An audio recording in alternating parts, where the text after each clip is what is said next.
This is Tariq Melrose. What happened today wasn't just a political misstep. It was a full-blown logic cliff dive. And instead of owning it, they brought a parachute made of buzzwords.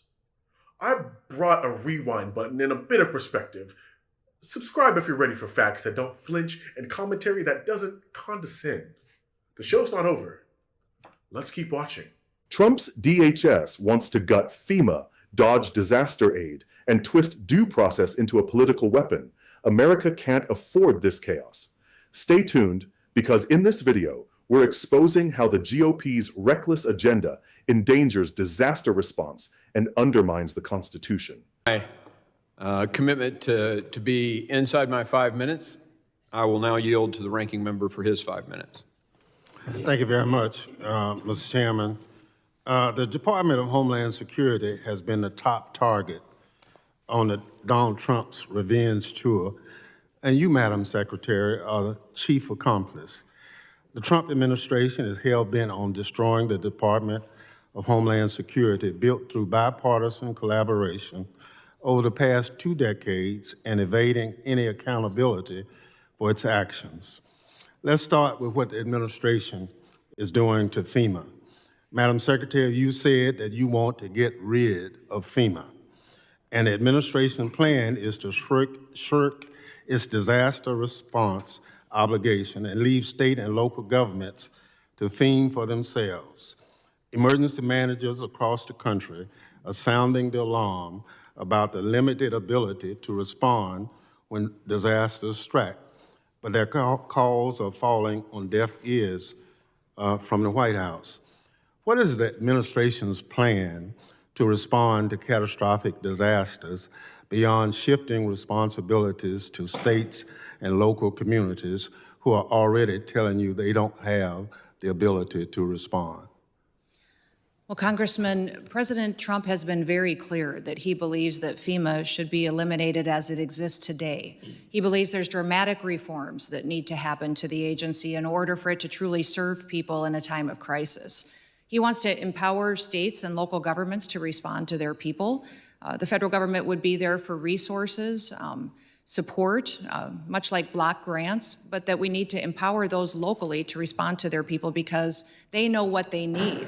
That is something that every state is at a different position today to respond, but he wants to give them the opportunity to build up the infrastructure to respond to their emergency. Madam Secretary, do you have this plan in writing?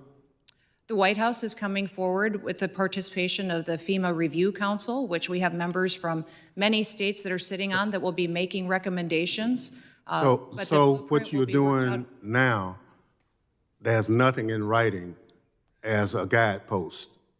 Well, sir, you certainly know that there are reform bills here in the House side and in the Senate side of how to address the failures of FEMA from the past. No, but you're the Those will be secretary. considered with the FEMA Review Council recommendations. No, you're the secretary, and you say you're doing all these things.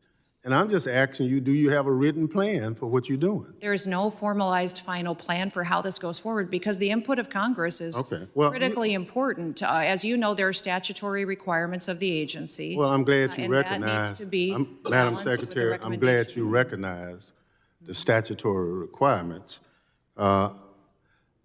Washington State, Mississippi, and a couple other states already have requests to you or to the president for disaster declaration, and it's taken an inordinate amount of time, more than normal.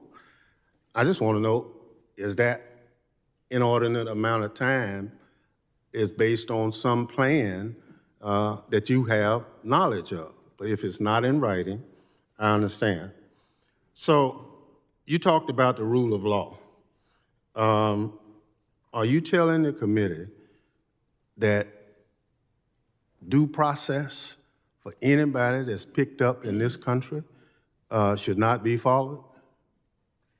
Congressman, we have utilized due process as it is laid out in the tools that Congress has given us. We have followed the tools and the processes to which Congress has given us to give due process to people appropriately as it is due. So your testimony to this committee under oath is that everybody that ICE has picked up in this country has been given every opportunity as Section 5 under the Constitution provides?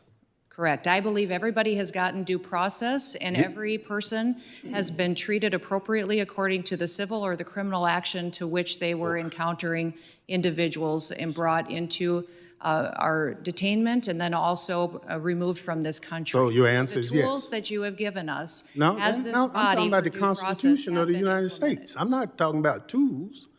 The Constitution is clear.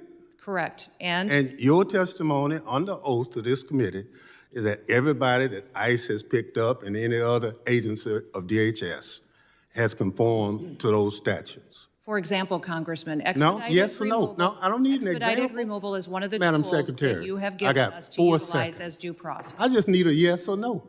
Sir, that is the due process tool that you have given us to utilize that has been appropriately. So obviously, Gentleman's time has expired. I now I have a recognize unanimous consent request, Chairman.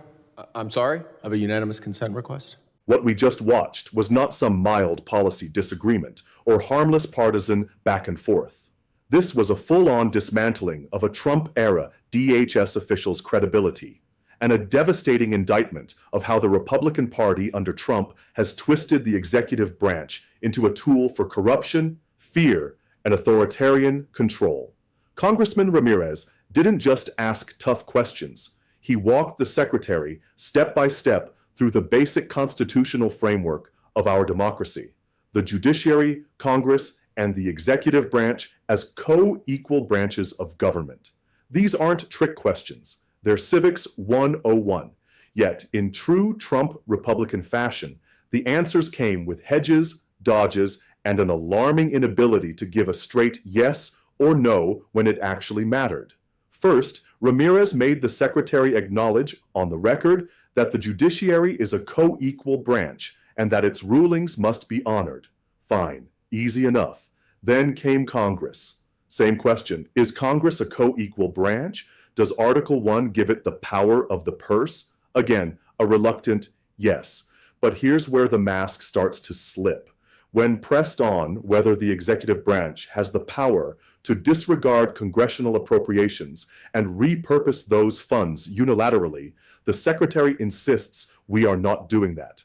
That's when Ramirez lowered the boom, because the record and the facts say otherwise. Under this secretary's leadership, the DHS has repeatedly defied Congress by impounding funds that were lawfully appropriated. They've closed entire offices that were established in law: the Office for Civil Rights and Civil Liberties, the Office of Immigration Detention Oversight, the Office of Citizenship and Immigration Services. These aren't meaningless bureaucratic desks. They're watchdogs meant to keep the system fair and humane. And in their place, a void where oversight should be, replaced with politically motivated propaganda operations designed to scare immigrant communities into silence. And let's talk about that propaganda. Ramirez called it out for what it is: taxpayer-funded fear campaigns, complete with ominous commercials meant to terrorize families and children into thinking ICE could come for them at any moment. This is the Trump playbook to the letter. Keep vulnerable communities in a state of fear so they're less likely to assert their rights. It's government as an intimidation machine, and it's a direct violation of the constitutional principles this secretary swore to uphold. But the rot doesn't stop at fear-mongering. Ramirez exposed something even darker: the funneling of $45 billion in emergency funds to expand ICE detention centers, conveniently enriching Trump's private prison donors. That's not just bad optics, that's corruption, plain and simple, using public money to pad the pockets of political allies. And while they were busy shoveling cash to private prison interests, they were defunding programs to address actual threats to Homeland Security. And it gets pettier. This DHS didn't just target dangerous actors. They went after college newspaper editors, labor leaders, and even a Harvard scientist whose crime was failing to declare frog embryos at the airport.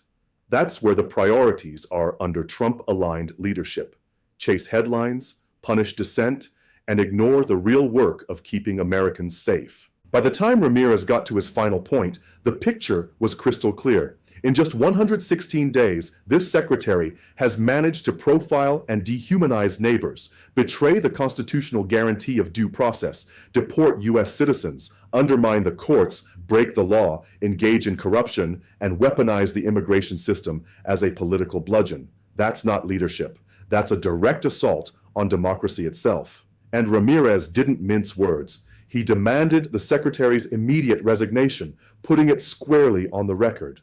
Because at the end of the day, this isn't about partisan point scoring. It's about whether we still have an executive branch that respects the Constitution, honors the separation of powers, and serves the people instead of the political whims of one man and his authoritarian fantasies.